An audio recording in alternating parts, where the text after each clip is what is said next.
This meeting of the Board of Water Resources is called to order. My name is Juliette Tennert. I am a member of the board representing Salt Lake and Tooele, and I am subbing as chair for this meeting today.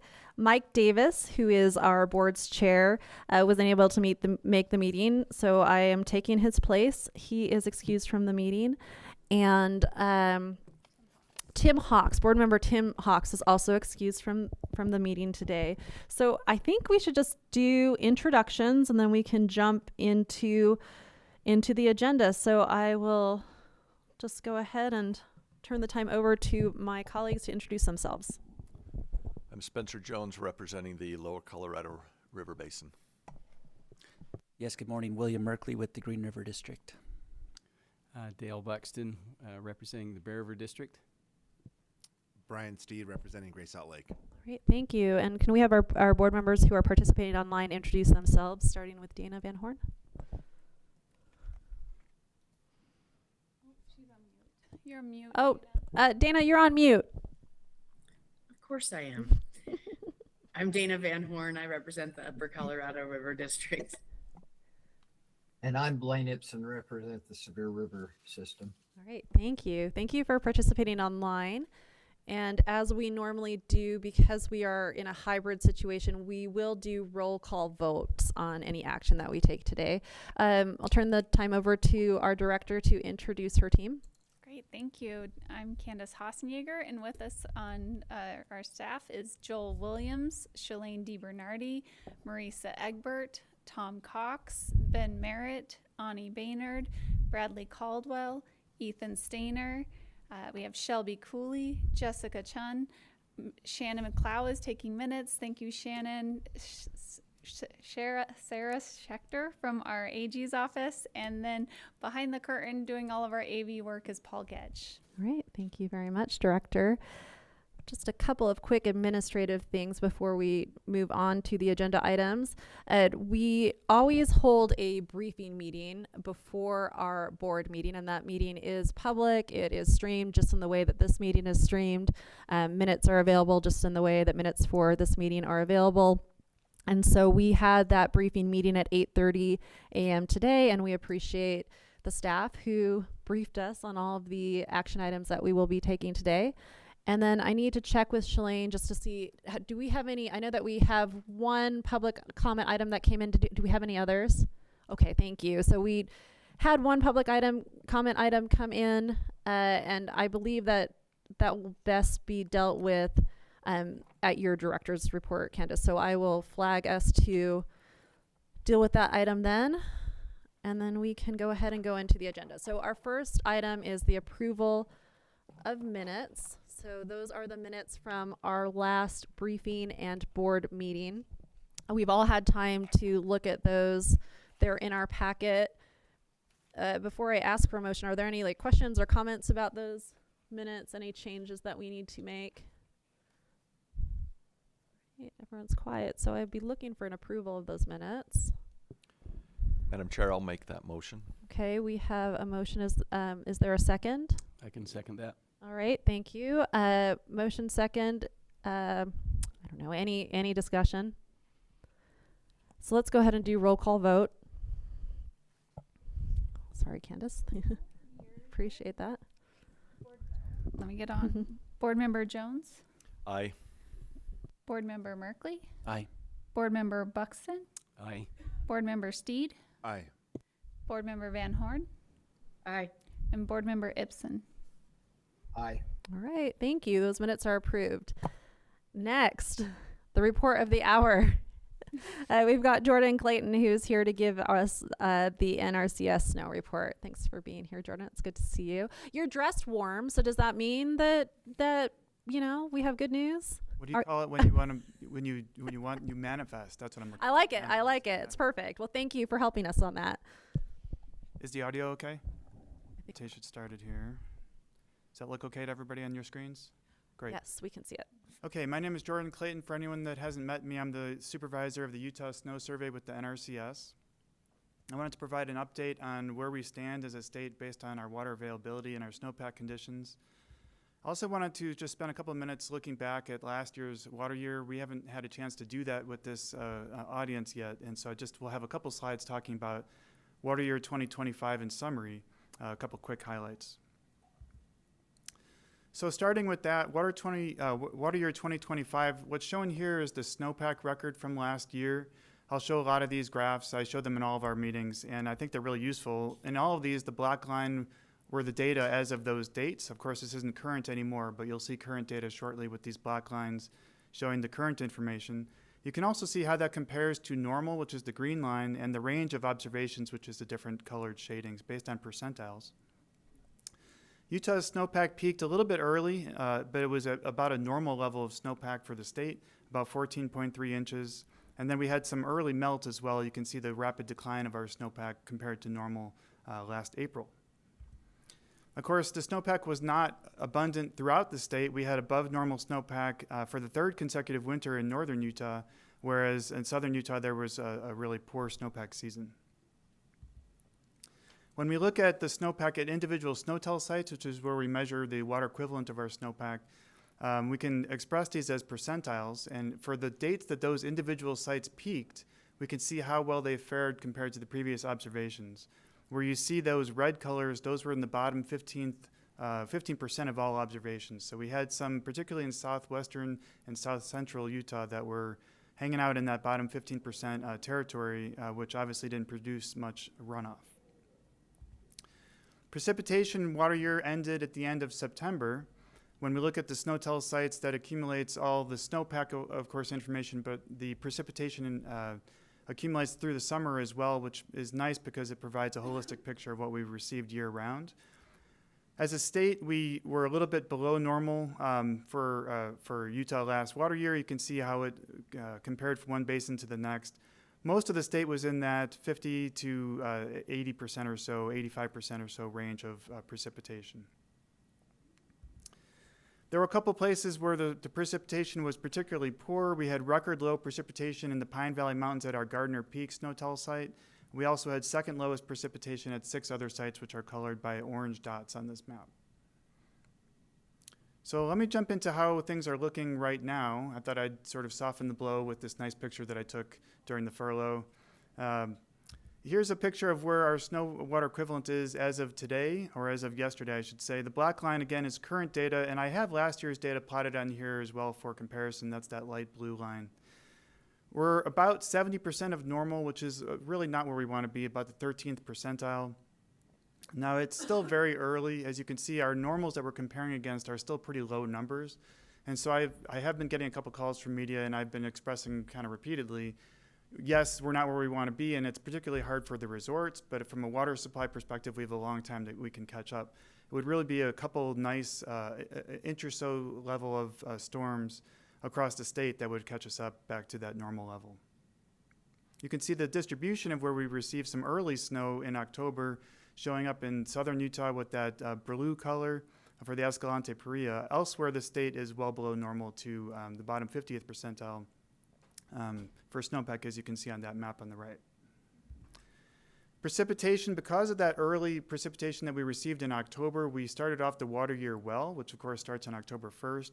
As of yesterday, we're 113% of normal precipitation, and those are nice green-blue colors that we can see on the map. Green being normal, blue being above normal. It dried out, of course, in November. I'll talk more about that in a second, but October really boosted our totals.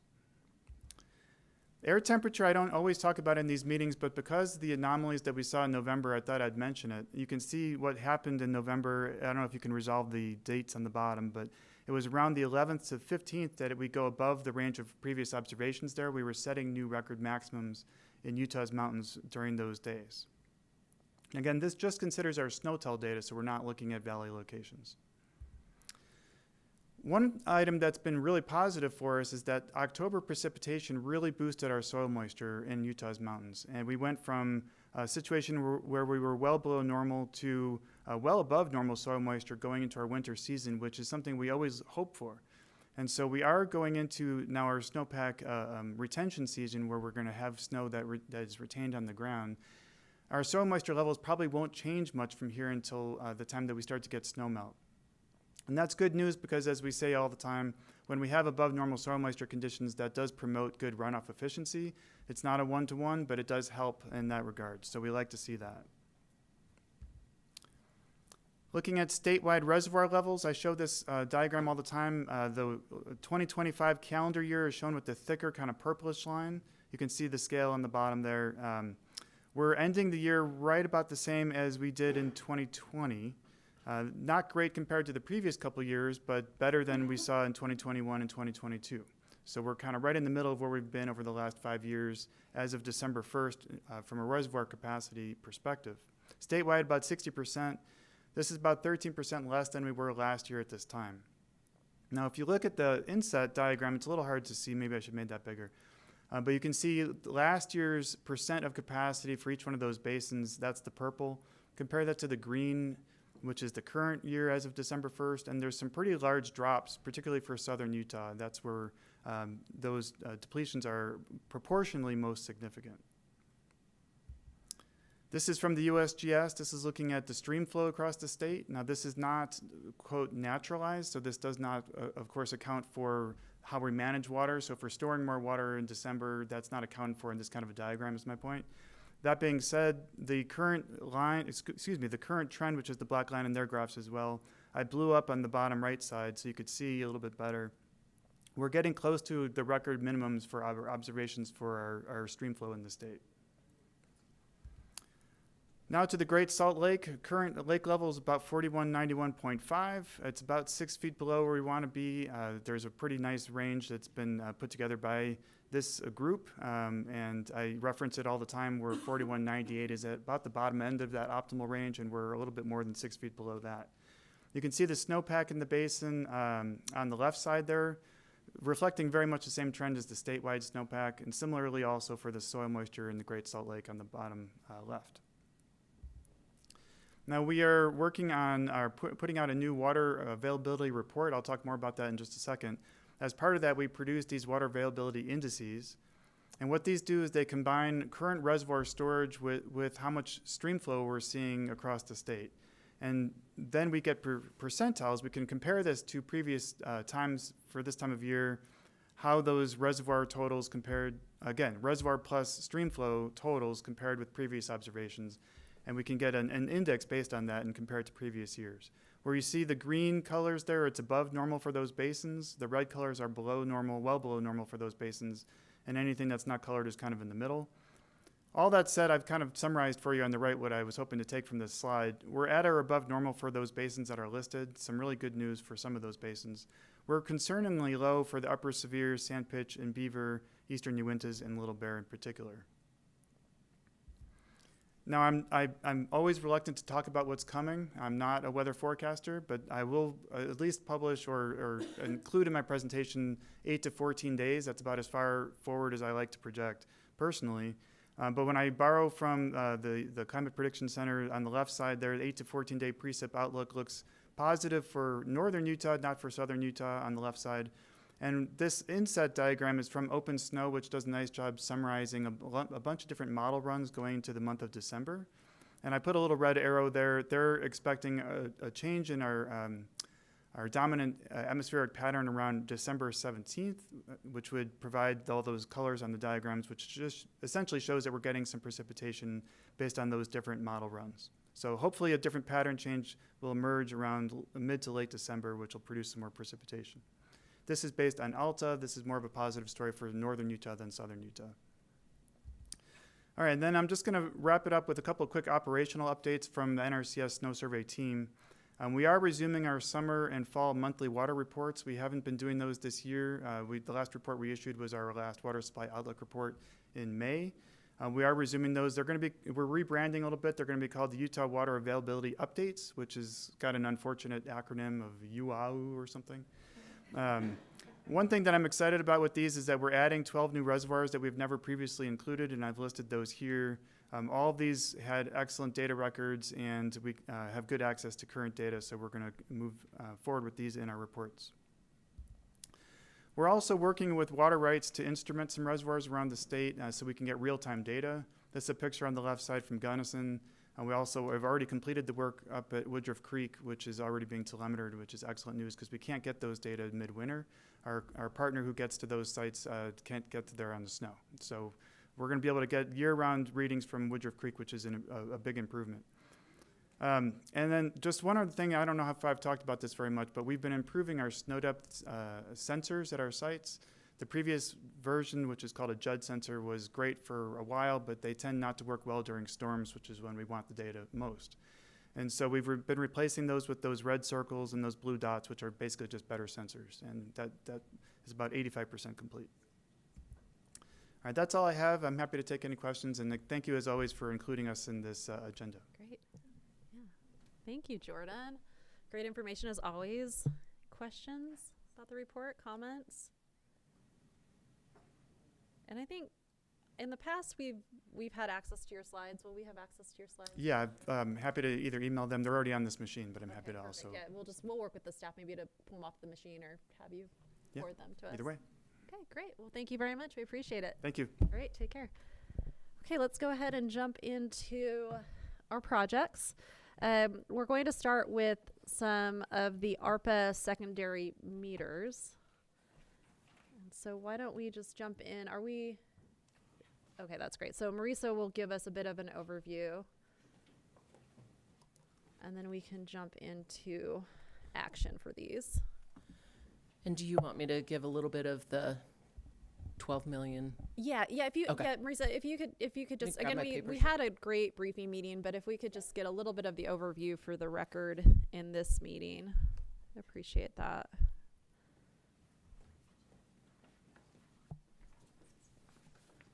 Okay. Madam Chair today? Sure, go. I heard Dana call you that. Like. Madam Chair, members of the board, we have, as you know, we did a 5th round of ARPA applications to hopefully finalize all of the ARPA funds. We, over time, had been able to get all of the funds out, which ended up being $265 million overall. However, some applicants have gone exempt and they are doing strategic metering, and so they no longer needed the ARPA funds or could use the ARPA funds. Others have made decisions to install at different times, and others have come in under budget. And so with that being said, we received 4 new applications in this last application period. More money total was requested than what we had available. And we did calculations to look at how much money had been under contract and how much money had been coming back through closing out of projects or withdrawing projects completely. And we had $12,293,053.18, down to the penny there, even though pennies don't exist anymore. And so we took that, and the requests were higher than that. So we got 4 applications. 2 of them are entities that had not requested funding before. Morgan City and Marriott-Slaterville had not requested funding through ARPA grants. And then the other 2 were Weber Box Elder Conservation District and South Ogden Conservation District, which has come to us for ARPA funding at least 2 other times. So as part of the prioritization process that's in Utah Code 73-10-34.5, it's in subsection 5, it talks about how to do the prioritization. And between that and discussion with the board, also any entities that had not come to us before, we were prioritizing them and getting them their full amount of funds that they requested. So Marriott-Slaterville, Morgan City would get the full amount that they requested. So that left us with Weber Box Elder and South Ogden Conservation Districts going through the prioritization process to determine how much of what they requested they could actually get from us. And so it was based on weights shown in the code, 60% weight based on the amount of estimated water use reduction compared to, divided by the total state investment, and that includes the bond as well, not just the ARPA. 20% weight based on whether or not they're gonna have potential water shortages when installation of meters is done. And 20% based on the project's accelerated construction schedule, prompt start and prompt finish. So the old adage from several years ago, shovel ready. And that is something in our application process on this last one that we required to be able to apply.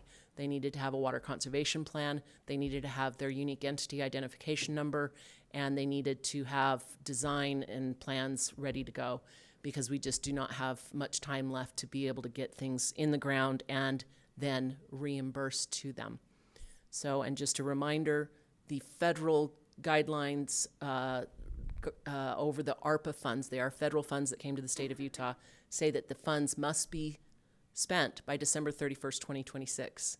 We have come to understand now that that means we at the division have to get them processed through our reimbursement process and through state finance by December 31st, 2026. So we've told all of the applicants by October 31st, 2026, we need to see all your invoices. So we've gotten that word out to them, because we'll have holidays and we'll just have things that you need to follow up with them on invoices that are submitted, and to be able to get all those processed in time.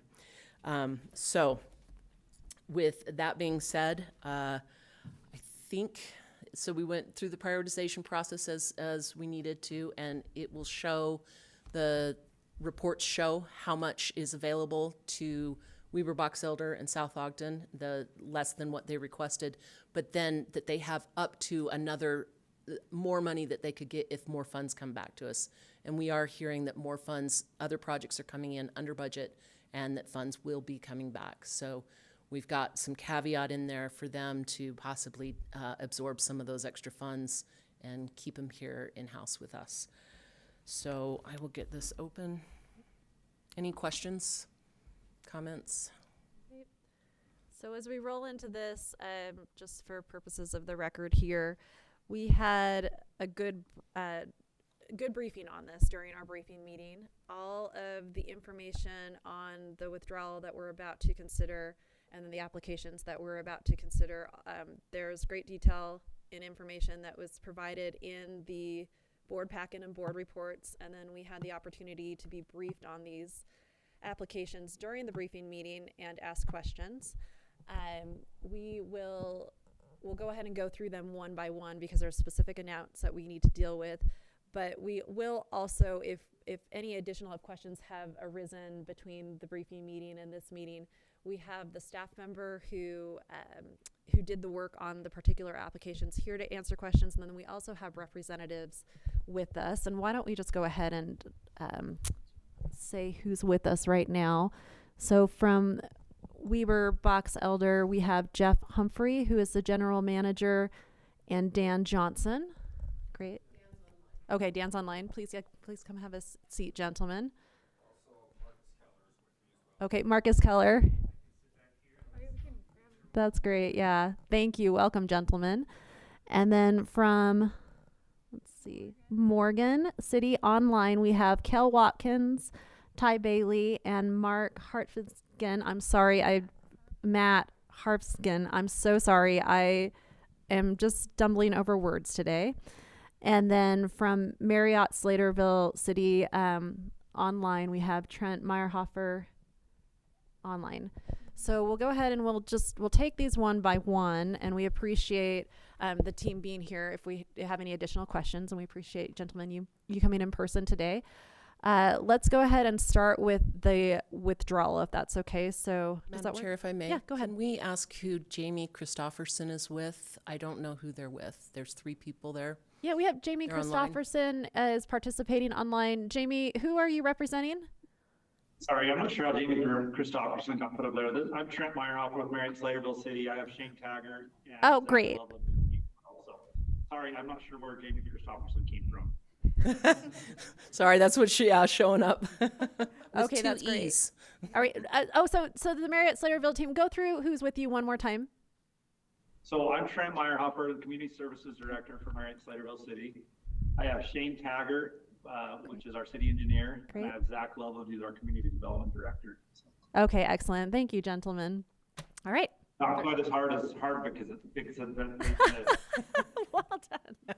All right, excellent. Thank you very much.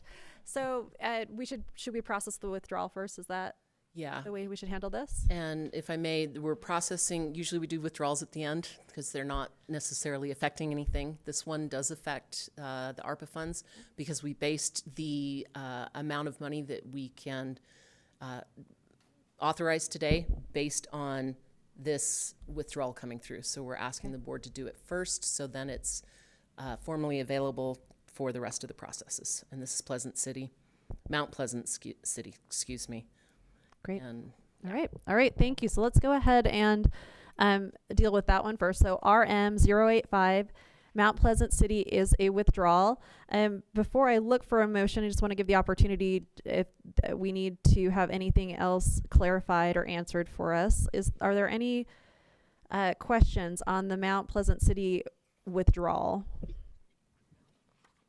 Okay. All right. Seeing none, I would be looking for a motion then.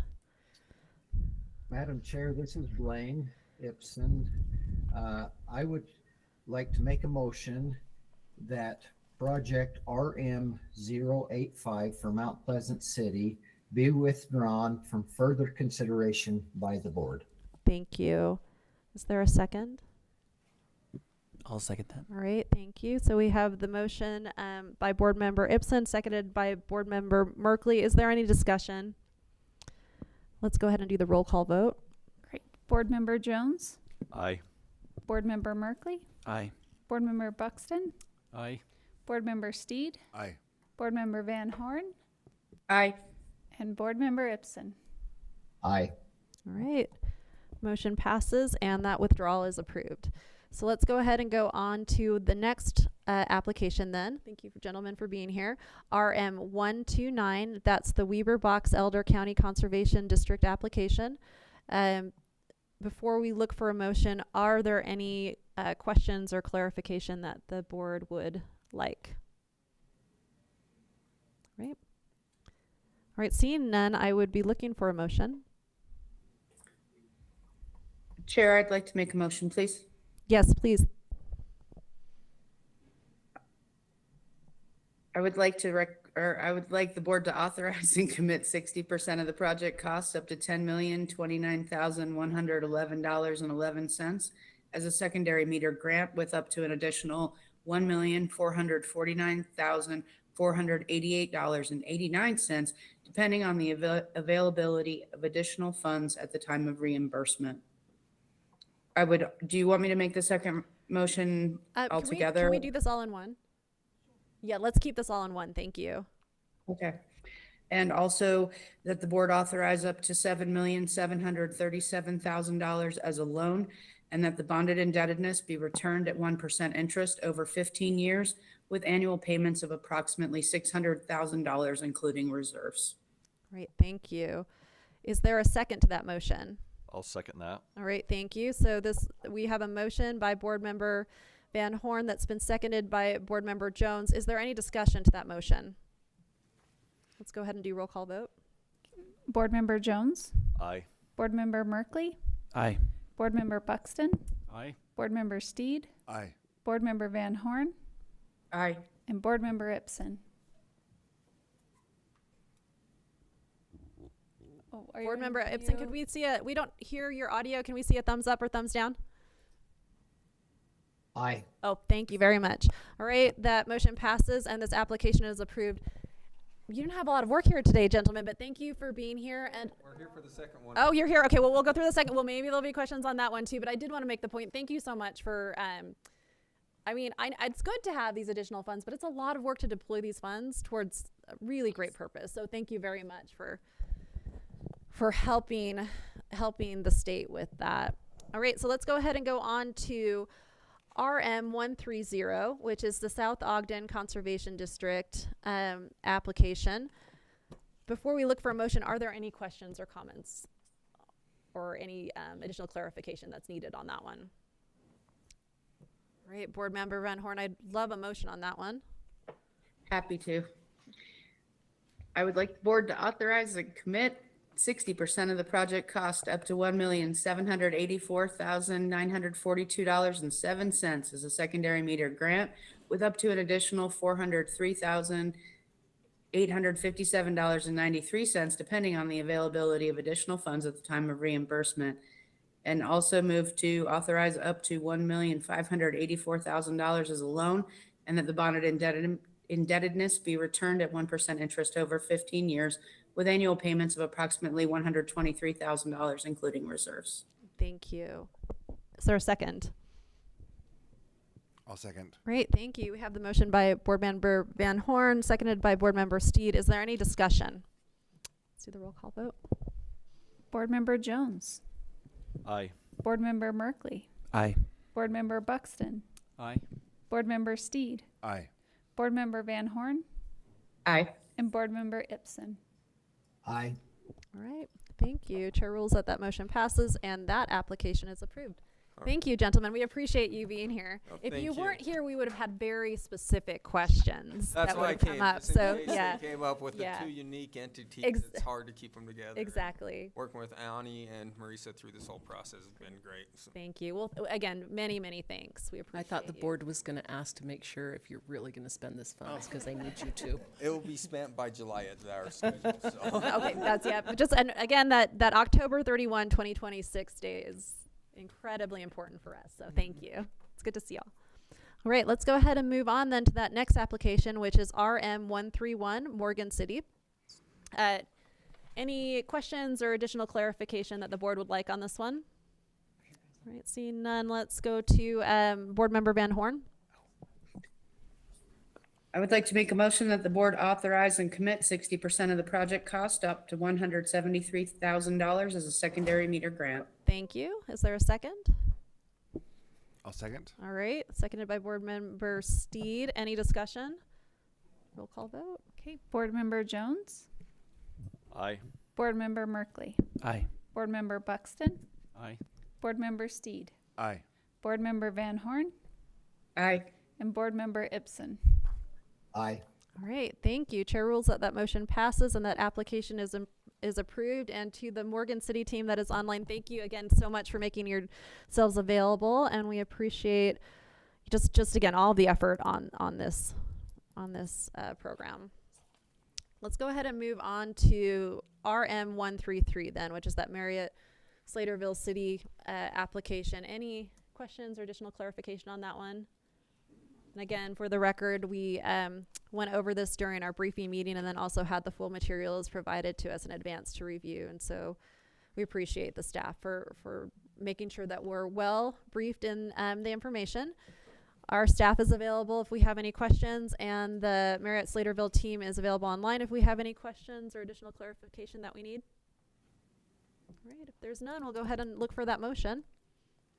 I'd like to make a motion that the board authorize and commit 60% of the project cost up to $306,000 as a secondary meter grant.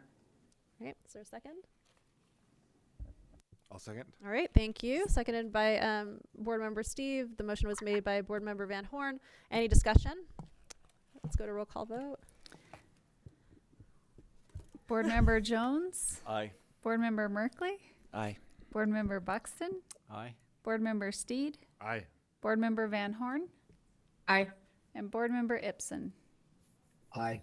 Great, thank you. That motion passes and the Morgan City application is approved. Or Marriott. Oh my goodness. The Morgan City application and the Marriott-Slaterville City application that we just voted on is approved. And that is all for our secondary meter applications. Madam Chair, can I Yes, just please go ahead. Yes. Do we have an idea of how many meters have been installed? That's a great question. With and if Yes, it we doesn't do to be have an idea. Don't know if it's in my brain. I think when I filled out that paper, I think we said about 85,000 is what we think has been installed thus far. That was live several weeks ago. So Weber, Box Elder, and South Ogden hopefully put in another couple thousand since then. Oh, he's gone, darn it. That's just an incredible amount of work. Yeah. Thank you. Still a lot to go. Yeah, truly an incredible effort. Appreciate that. Well, we'll look forward to updates and seeing all of this money deployed. Yep.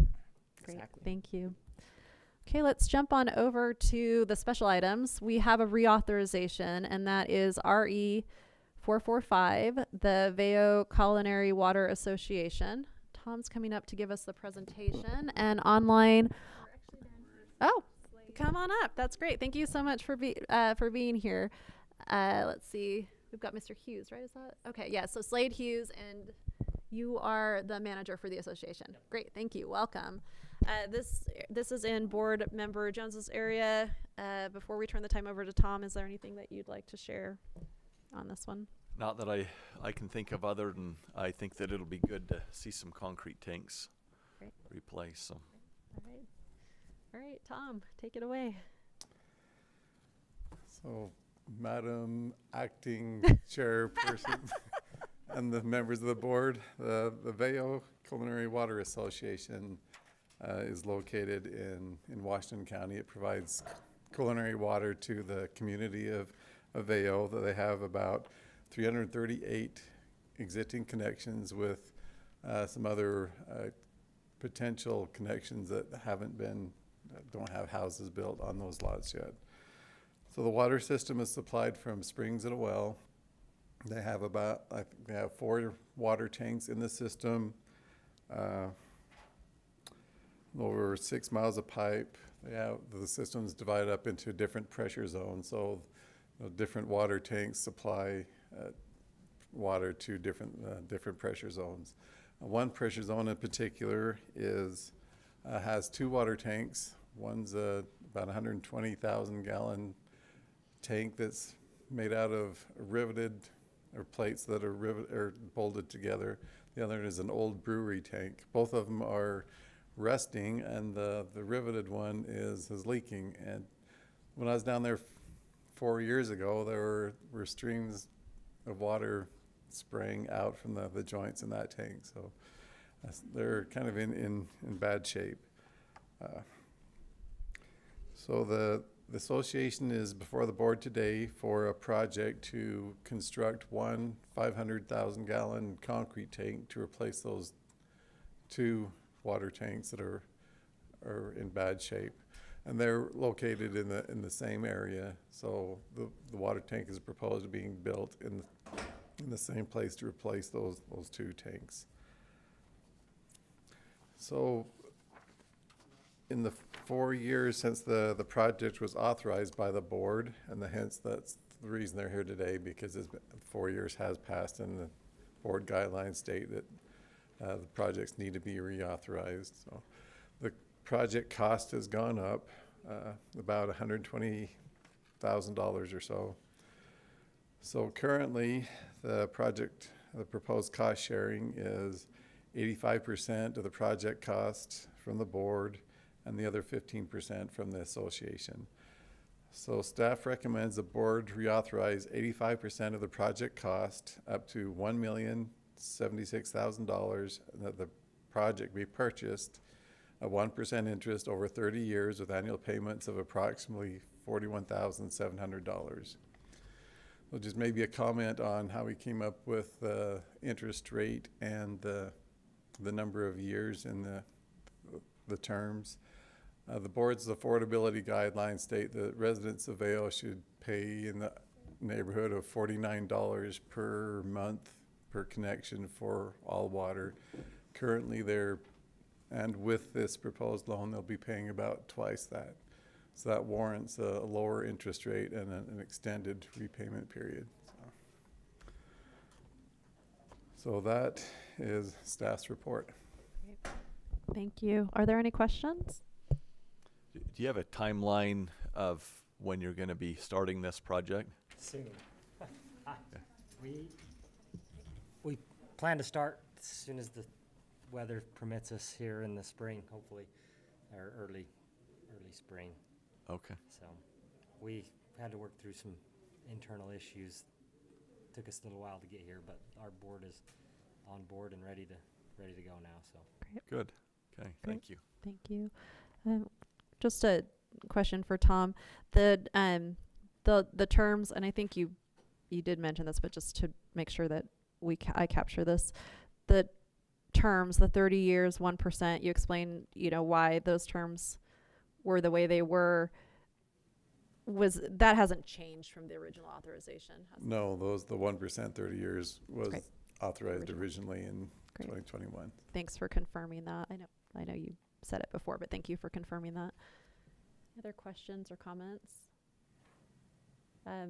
This is a reauthorization, but would the application or the applicant like to make any Just appreciate comments? you considering it. Great, thank you. All right, would look for a motion then. I'll make that motion that the board reauthorize 85% of the project cost up to $1,076,000, and that the project be purchased at 1% interest over 30 years with annual payments of approximately $41,700. Great, thank you. Is there a second? I can second that. Great, thank you. We have the motion made by Board Member Jones and seconded by Board Member Buxton. Is there any discussion? Roll call vote. Board Member Jones, Aye. Board Member Merkley, Aye. Board Member Buxton, Aye. Board Member Steed, Aye. Board Member Van Horn, Aye. and Board Member Ibsen. Aye. Great, thank you. That motion was approved and the reauthorization for Veyo Culinary Water Association has been approved. Thank you. Right, the next item is RE471 Woodland South Hills Irrigation Company. That is in our, just to note for the record, our agenda says Washington County, but it is Wasatch County. And we have Marisa presenting for Russell, who is Here. Oh, Russell's Superman here. made it. Oh, Russell, we're so glad to see you online. So Russell Hadley will be making the presentation online, and we have Jason Smith. Mr. Smith, thank you. President has joined us. And Mike, this is in Mike's area, so he's not here today. So why don't we just turn the time over to Russell? Okay, Madam Chair and members of the board, thank you. I appreciate being here today. I couldn't make it. I've been a little under the weather, but I did wear a bolo tie today. That's great. You're official. We can hear this application. Yes, so I'm proper, I think. Okay, the proposed project is located about 2 miles southwest of Woodland in Wasatch County. The purpose of the project is to construct a new pump house, install pumping equipment and an integrated SCADA system, reground an existing well, and install about 1,600 feet of pipeline. Due to increased SCADA system costs and a solid rock ledge that were encountered during the pipeline installation, the project cost is increased by approximately $120,000. The committed and proposed cost sharing are as shown. The total cost went up from $726,000 to $846,000, jump of $120,000.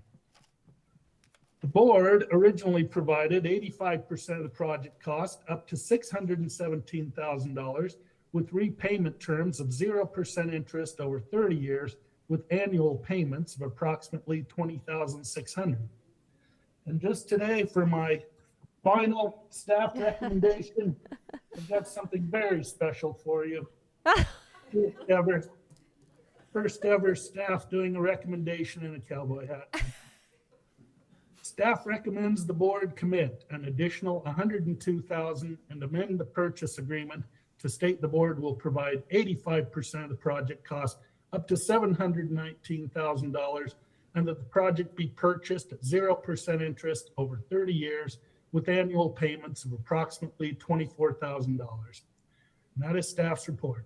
All right. Thank you very much. And thank you for that final recommendation. We should just note for those of you that are here and listening, both Russell and Tom are retiring. And so this is their last meeting, and it's incredibly bittersweet, but we're just so happy for them. And we'll say a few more words at the end of the meeting. But thank you, Russell. And thank you. This was the first time that we heard a recommendation in a cowboy hat. Maybe we should, maybe Russell started a trend. I don't know. Mr. Smith, do you have, before we go to questions and comments from the board, do you have any additional information that you'd like to share with the board? After 4 years of this ongoing project, I'm looking very forward to my first year of not hiking in snowshoes to put a tape measure in the tank every third morning to determine the math on how long I need to run my pumps. The new pump house is completed. We do have our certificate of operation from the state, and I am pumping from that new pump house. So great. Excellent. Thank you. Any questions or comments from the board? Okay, we'll just look for a motion then. Madam Chair, I'd like to make that motion that the board commit an additional $102,000 and amend the purchase agreement to state the board will provide 85% of the project cost up to $719,000, and that the project be purchased at 0% interest over 30 years with annual payments of approximately $24,000. Great, thank you, Board Member Jones. Is there a second? I can second that. All right, thank you. Got a second by Board Member Buxton. Is there any discussion of the motion? Let's go ahead and do roll call vote. Board Member Jones. Aye. Board Member Merkley. Aye. Board Member Buxton. Aye. Board Member Steed. Aye. Board Member Van Horn. Aye. And Board Member Ipson. Aye. All right, thank you. That motion passes, and this additional commitment has been approved. Thank you. Thank you. Thank you. Thank Great. you, Russell. All right. Thank you, Russell. Our final item is, let's see, RM022, and this is a withdrawal, South Davis Water District. You want to give us a few details on this, Marisa? Yeah, this is just a little different. South Davis Water Company, we withdrew the ARPA funds for their secondary metering project. They determined that they were not going to complete the project, so they had spent some funds, but the majority of it came back. So we did withdraw these funds. I believe it's November 2024, but specifically it was for the ARPA funds. And so Shalaine realized we still had the loan kind of out there. So we are just doing the withdrawal for the loan funds to clean up the paperwork, basically, but that's what the withdrawal is about. Great, thank you. As a financial analyst who will be reviewing all of this in 20 years, let's just pat ourselves on the back for taking care of this now, hopefully taking care of this now. Any questions or comments? I'd be looking for a motion then. Madam Chair, I would move that the loan funds for this project be withdrawn from further consideration by the board. Great, thank you. Is there a second? I'll second. All right. Let's go ahead and, well, any discussion? Let's go ahead and just do that roll call vote. Board Member Jones. Aye. Board Member Merkley. Aye. Board Member Buxton. Aye. Board Member Steed. Aye. Board Member Van Horn. Aye. And Board Member Ipson. Aye. All right, thank you. The motion passes and the RM022 loan funds have been withdrawn. Thank you. So that concludes the major action portion of our agenda. We have, we do need to do the election of officers at the end, so we'll have a couple more administrative action items, but we're finished with the action item, the major action item portion of our agenda. So let's go ahead and go into some updates. Shalaine will be presenting the water banking update. Yeah, if I disconnect my computer from its cord, I will. It's all good. So this report, we haven't done this before, but this is actually supposed to be an annual report. So, hey, here we go with the first one. For those who might need a reminder or might not be aware, the Board of Water Resources has the authority and responsibility to approve water banks as they are created throughout the state. And then those water banks are responsible to report to you by November 30th of every year. So as shown in your report, the very first contract water bank was approved in January of 2022. It is called the Carbon Canal Company Water Bank. And according to their report, there have been no transactions in that bank since it was formed. I will note that parties to that contract water bank have been participating in the demand management program associated with the Colorado River, which is, I think, part of the reason why the bank has not had any transactions. The first water bank of Utah is the state's first statutory water bank and was approved in October of 2023. It also has had no official transactions, but they did report that there has been the first temporary change application was submitted to the regional engineer, and it is still being reviewed. So there's been no action yet, but they are anticipating it. And For those of you who were involved in that approval, you may recall the board includes a company called WetX as one of the founding members who created a software program to hopefully make these transactions simple and accessible. And they've been working on upgrading and improving their software since the bank was formed.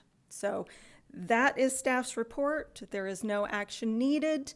The board is also responsible to report to the legislature, to the Natural Resources, Agriculture, and Environment Interim Committee, and division staff prepared a similar report and submitted that on behalf of the board in November. Are there any questions? Yeah, questions. Let's start with Board Member Steve and then go to Board Member Merkley. So, quick question in terms of, I mean, this is a remarkably low level of activity. Yes. And I'm curious if we're hearing any other interest in water banks statewide, or if there's other things in the work that you're hearing about. I have heard rumblings of, is this a good idea for a bank? There were actually, I've had some phone calls with some entities in the, up above Park City, who were interested in the Snyderville Basin pilot project. But the action that they're looking at possibly doing would not really be banking, because what they're hoping to do is to pay farmers not to use their water and not to use their groundwater. So not to shepherd it to the Great Salt Lake or somewhere else, but just to leave the aquifer alone. So it was determined that's not really a banking activity. That's more of just if you want to help farmers submit non-use applications or something and provide them some financial incentive for that. I did receive another email, someone simply looking to sell water rights. And so they actually are in not in the Carbon Canal Bank service area, but in that area. And so I did direct them to possibly the members of that bank might have some interest in those water rights. But as far as additional banks, I've not had any real contact about anything that looks like it could become an official bank. Thank you. Board Member Merkley. Yeah, Shalaine, thank you. Just one quick question. It was my understanding that this statute had a sunset on it. Do we know what date that is? It's 2030. Now, if the state chooses not to reauthorize the program, will this, in essence, dissolve these two entities, or can they exist thereafter? I believe it would dissolve them, because my understanding is that the banks are meant to be temporary things anyway. I think the kind of activity that could occur in the next few years will greatly dictate what happens. Part of this board's report to the legislature before that sunset date will be, should the act sunset or should it be extended? So I think future activity could help us make that decision. Madam Chair, can I ask one more question? Mm-hmm. In terms of the lack of interest in this, I mean, I would be really interested from a lot of different reasons, or for a lot of different reasons, of whether this is a problem with the statute being clunky, whether there's other things that are driving the incentives not to participate, because we have lower level participation than we anticipated. Right. A, and B, other water banks around the West have seemed to be functional, whereas these have not seemed to pick up any momentum. And I'm just curious as to if there's been any analysis as to why. And I will say no official analysis. I do believe, as I said, the demand management program in that area has kind of influenced the lack of participation in that bank. I believe, I could be wrong, and Board Member Merkley can chime in here if he has additional information. I believe the first water bank of Utah, being in the Vernal area, my understanding is maybe there's still just a little bit of distrust of the process and the system and how it might be used. I think there's still a little bit of hesitancy from those who might have water. Is this really, if I put this in this bank, am I really going to be able to get it back if I need it back in the future? So that's my understanding. As we move forward, and if there's still not a lot of activity, I do think it warrants further analysis, and I'm happy to get some staff and look into that. So, good. All right. Any questions or comments, Director? I would just add, a lot has happened since 2020, Right.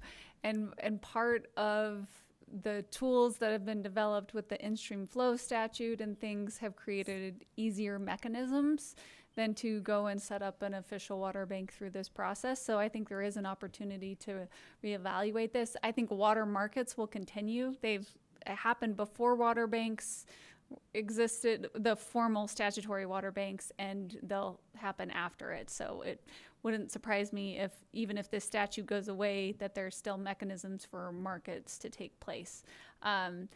It will probably not have the same protections that this statute offers regarding having water in a bank protects it from forfeiture. So I think there are some still benefits of having an official water bank, but I think reevaluating this statute, as someone who spent a lot of time working on it and working on all the teams that were, the work group that was there and worked on the statute itself, I think there's opportunities to simplify it. Good. Thank you. Thank you. No other questions or comments. Thank you very much. And we'll look forward to, the continual updates on this. Okay, it looks like next we have a Great Salt Lake Basin integrated plan. Shelby is going to present this to us. Thank you.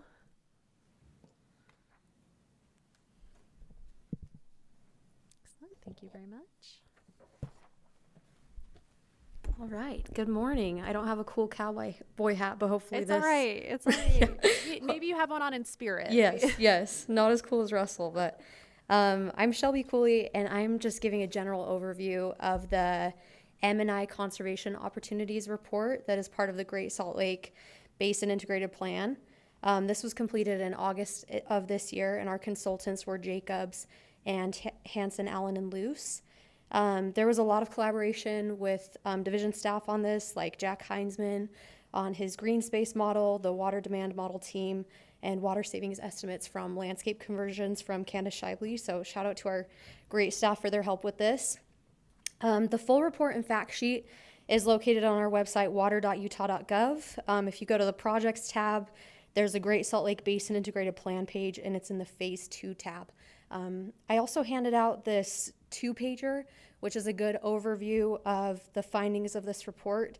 And Maurice is also emailing that out, so everybody has that. All right, so just overview of the plan. There's about 14 pages. That's a legislative brief. There's the 2-pager that I mentioned and that you have to reference, and then there's a lot of pages in the appendix to support. Here is that 2-pager. And there were some key recommendations that were made from this study, including developing water budgets based on water supply, demand, and depletion, individual conservation goals, utilizing conservation tools, and then some additional recommendations of water policies and conservation programs. We are going to go a little bit into some of these recommendations. So here are some definitions of water demand or diversions, water use, water depletion, and return flow. Did you want that on screen? Oh yeah, is that not showing? No. Oh, okay. oopsie. Here we thought we just, much of the information is. Yeah. But your descriptions were really Yes, good. yeah, I was- Just yeah, we're it's fine, envisioning yeah. it in Thank our you, minds. thank you.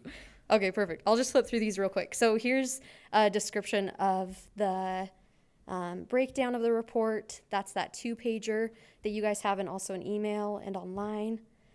These are the general recommendations, and then here are those definitions. A big one we're going to be focusing on is water depletion, water demand, and use that does not return to the hydrologic system. So here are some historical trends of total depletion. You can see that a lot of the water depletion, so water that doesn't return to the natural system, occurs from outdoor water use, whereas indoor depletion is significantly less because we can often reclaim that by water that's going down the drain and into treatment plants. Here are the historical trends. You can see the total demand is that light blue color, outdoor depletion is that striped color, and indoor depletion is that super small, really close to zero number there. This is a great example, a great graphic that our consultant came up with, just showing water returning to the Great Salt Lake. So you can see that outdoor water use, a lot of that is depleted through evaporation, but indoor use is often a lot easier to recapture and get back to the Great Salt Lake. Here's our current ratio. We use about 60% of our water outdoors, about 40% indoors.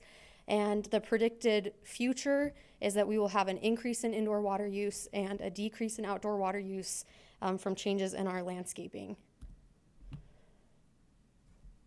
There's another graphic showing that. So one of the things that the report recommends is a water budget. It's a tool that balances your water sources and your water use or demands within a basin. And on the back of this 2-pager, there's an example of what a water budget could look like. So it's just looking at how much water is available and then allotting that to the different uses. So that could be municipal and industrial use, that could be for agriculture, turf grass, and just showing that there is flexibility in how we use our water based on where you're at and those priorities. Here is an example of balancing a water budget. So you have our existing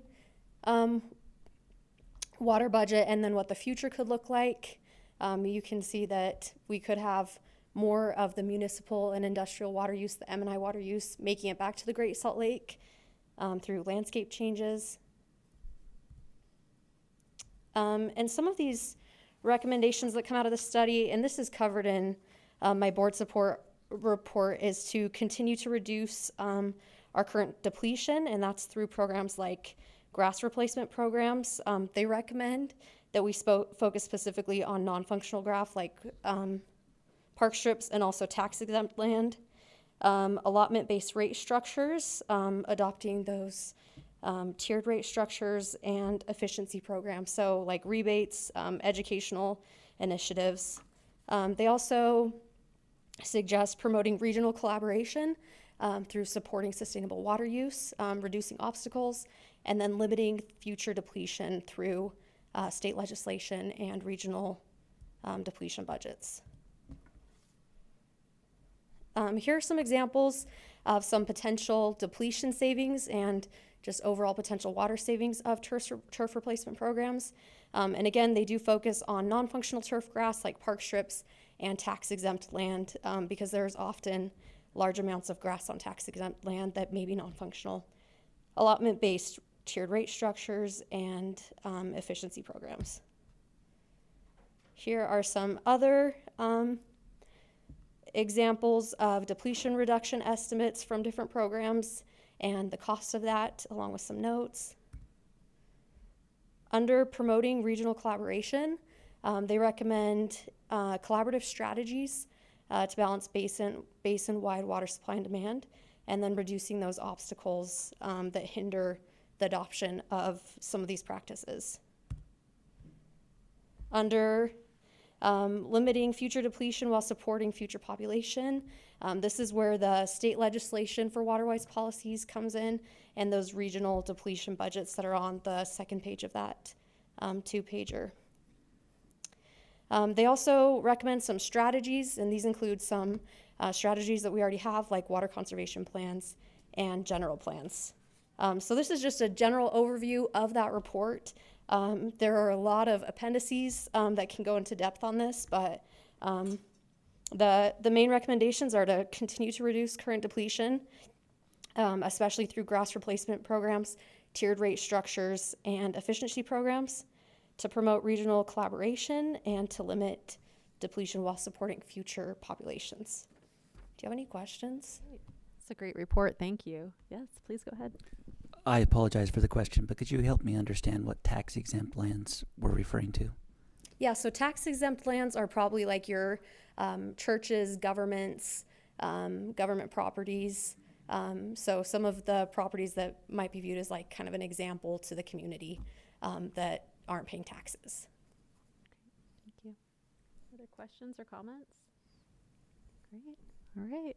Okay. That's a great report. Thank you. All right. And thank you for sharing this 2-pager. Appreciate that. If it's okay with the board, I'd like to maybe change the agenda a little bit so that right now on the agenda we have the director's report and then we do election of officers, and I'd really like our director to have the last word for the year. So if it's okay with the board, I'd like to take care of that election of 2026 officers item now and then move to the director's report. We had a good check-in on this during our briefing meeting. If no one has any additional questions or comments, I think we can just go right into a motion on this one. Madam Chair, this is Blaine. I would like to make a motion, actually 2 motions. I think we need to do them separately. But my first motion would be to appoint Mike Davis as chair of the board for the next year. Thank you. Is there a second? I'll second that. All right. Any discussion? Let's do roll call vote on the motion to reappoint Mike Davis as chair. Board Member Jones? Aye. Board Member Merkley? Aye. Board Member Buxton? Aye. Board Member Steed? Aye. Board Member Van Horn? Aye. And Board Member Ibsen? Aye. Great. Thank you. That passes, and we have our chair elected for the next year. Let's go to that second motion. Madam Chair, this is Blaine again. I would like to make a motion that the board appoint Dana Van Horn as the vice chair for the next year. Great. Thank you. Is there a second? I'll second. All right. Thank you. Any discussion? Let's go ahead and do the roll call vote. Board Member Jones? Aye. Board Member Merkley? Aye. Board Member Buxton? Aye. Board Member Steed? Aye. Board Member Van Horn? Aye. And Board Member Ibsen? Aye. Great. That motion passes. Thank you, Dana Van Horn, for agreeing to serve as our vice chair another term. We truly appreciate that. Okay, let's go ahead and move on to the director's report then. Madam Chair, Yes, this is please. Blaine. I Go ahead. have one question. You mentioned earlier, if I heard right, that there was one public comment. I don't remember hearing what the public comment was. Thank you. We should definitely deal with that public comment. It's most appropriate here during the director's report. I'll look to Shalaine. I think maybe should we hear the director's items and then?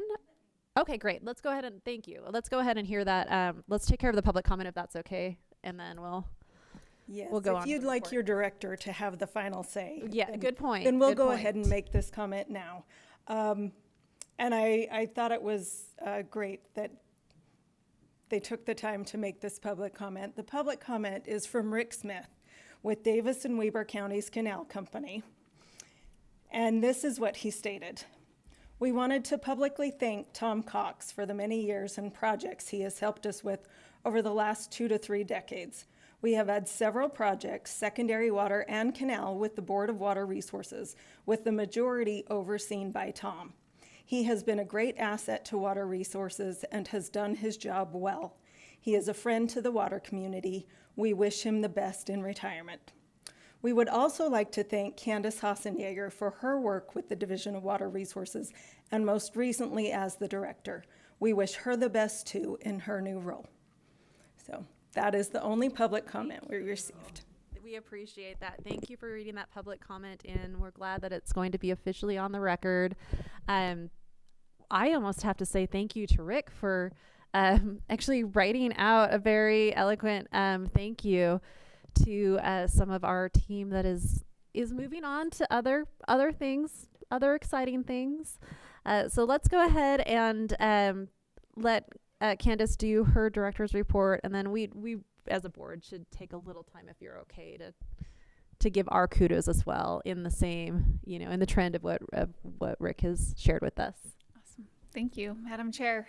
We talked about this in our briefing meeting and a little bit in this board meeting, but I just wanted to give a big shout out to Tom Cox for his 36 years, Russell Hadley, I think it was 35 is what I was told. And then Jim Egbert, our finance manager, is also retiring at the end of the year, and he's been with the division for 15 years, and just so grateful for them and all the work that they've done over the last amazing decades of work that's been put in by the three of them. So thank them for all of their efforts. In addition, we are already prepping for the legislative session. It's crazy that it's only roughly a little more than a month away. The governor released his proposed budget, and one of the highlights that we talked a little bit about in the briefing meeting was the dam safety upgrades, recommending that $2.6 million ongoing funds be committed to that effort, which is well overdue. And Shalaine and Joel and I, for multiple years, every budgetary cycle, we're asking for more dam safety money. So it's really great to have ongoing funds recommended for that. We still got to go through the legislative process, but it's high hopes there. The state water plan is moving right along. Our team completed all of the water talks through October, and got some really good feedback. I think out in the basin had our best turnout, so we'll take it, and got really good discussion and feedback there. We did complete the water budget run for 2024, and this is a whole presentation we could give you talking about it, but basically it's a model that estimates all the inflows and outflows and is critical to the state water plan, not to mention the Great Salt Lake strike team uses that data. It's really important, and a lot of effort went into improving the methodology around the municipal industrial depletion estimates. And I also want to give a shout out. We completed the 2024 water related land use data. So this is yearly data that we look to provide information on how we use water in the states, in the agricultural realm particularly. The grand total of irrigated acres, if you don't include fallowing, we're about 1.7 million acres that is irrigated.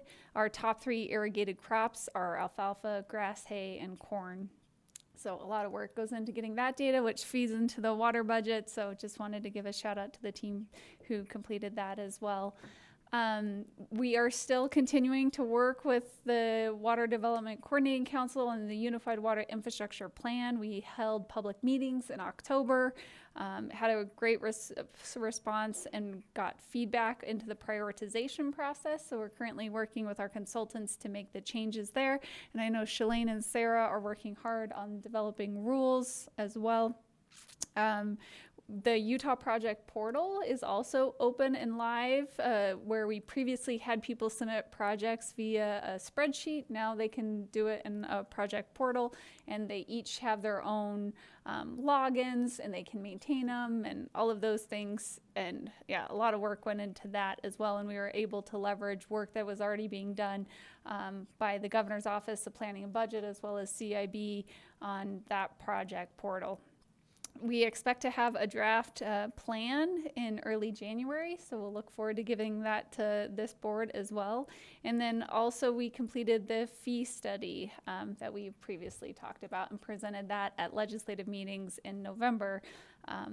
It was a big ask. It is a big ask when we talk about the water infrastructure needs for the state and what it would take to fund that. But now the legislature has the information, and now they can make the policy decisions on how to go forward with that, as that study was complete. Let me see. As far as conservation, we have a transparent water billing grant application that's available through December 19th. So this is really trying to get that smart billing available for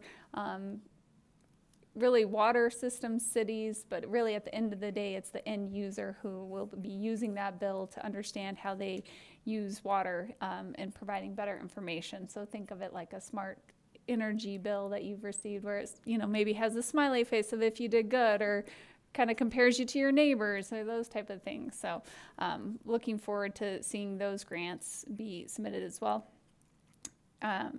And then cloud seeding, we're in full progress this year with all the generators, and the drone teams are fully operational. Now we just need the right temperatures and clouds to seed.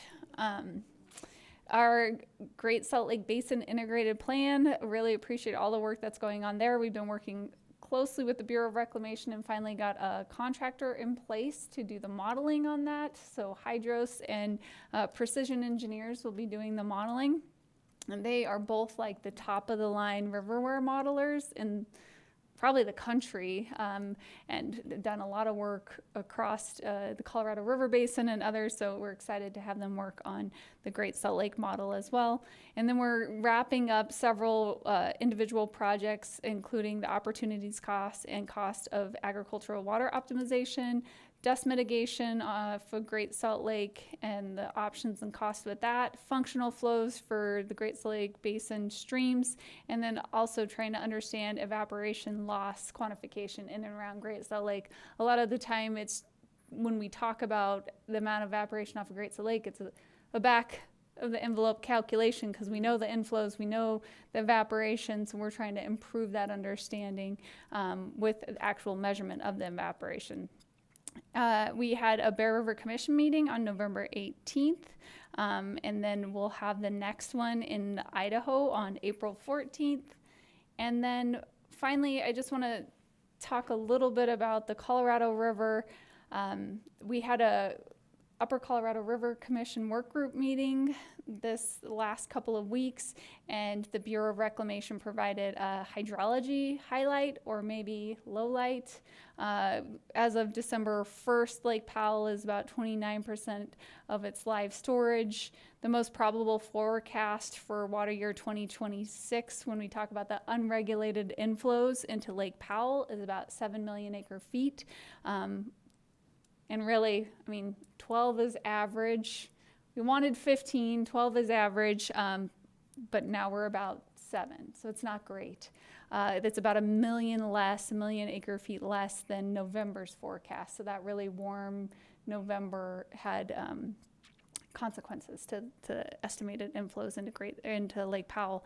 And then also in their 24-month study, the minimum Lake Powell elevation falls to below the power pool of 3490, which there's a lot of range. They do a lot of scenarios, so that's just kind of that minimum range, but we never want to see it that low, so it's concerning that it's there. The basin states are still working toward coming up with their agreement for the post-2026 operations. They're working on a draft operating framework. And they still have a long ways to go in a very short amount of time with the 7 basin states. We're really looking toward February 14th to come up with a final agreement for the Bureau of Reclamation to be included in the draft EIS that's currently being worked on. Wayne Pullman at the Upper Colorado River Commission work group meeting, he mentioned that the hydrology should drive us together, not apart. And that really resonated with me, is like, in these conditions, we need to be working together more closely and working to cross over those lines rather than to put up dividing lines between them.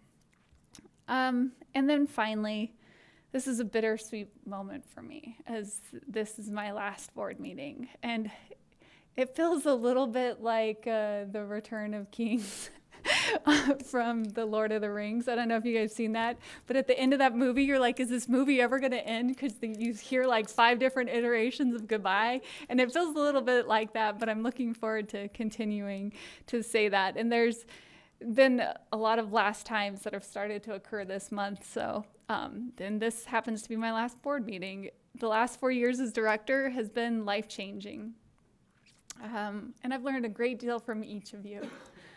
I'm very grateful for the Board of Water Resources and the work that you all do. This is, you know, not a high-paying job, right? You're doing this volunteer for the most part, and just really grateful for you showing up and asking good questions and being good stewards of the state's resources, and helping, at the end of the day, helping people put in good projects and do better with the limited resources that we have. And then I want to thank the team that I've worked with along the way. I'm so grateful for each of you and the work that you've done. You make a difference to the state, and personally made a difference to me in getting to work alongside you. And my team has heard this a lot of the time. I've said I'm their backup dancer, right? I get to showcase the work that they're all doing, and it's just been really a privilege to me to work with them. And I will continue to cheer on and support the work you do in a different role, but I'm looking forward to continuing our work together, and really grateful for all of you. So thank you. Thank you. You're next. You're next. Oh.